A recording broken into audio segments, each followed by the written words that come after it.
لہذا انہوں نے بھی ضرورت کو محسوس کیا ہے کہ بغیر ہم پوری طرح سے علوم آل محمد سے آشنائی کے آگے قدم نہ بڑھائیں اور اتنی ہی گفتگو کریں.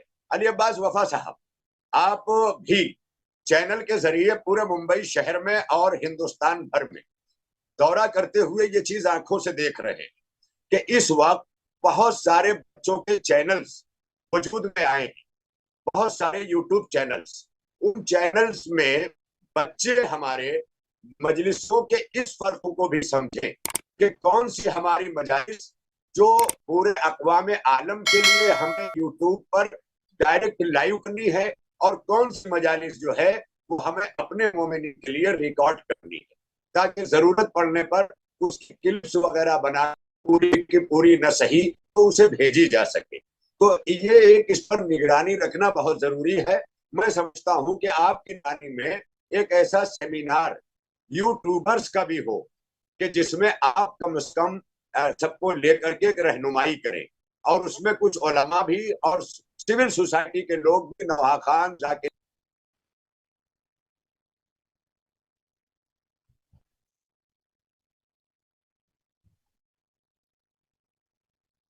ناظرین، خطیب اہل بیت علی جناب مولانا علی اصغر حیدری صاحب قبلہ احترام منبر کے حوالے سے گفتگو فرما رہے تھے، اور مولانا موصوف کا نیٹ کا معاملہ ہے اور ہمارے درمیان دوبارہ پھر مولانا علی اصغر حیدری صاحب قبلہ جڑ رہے ہیں.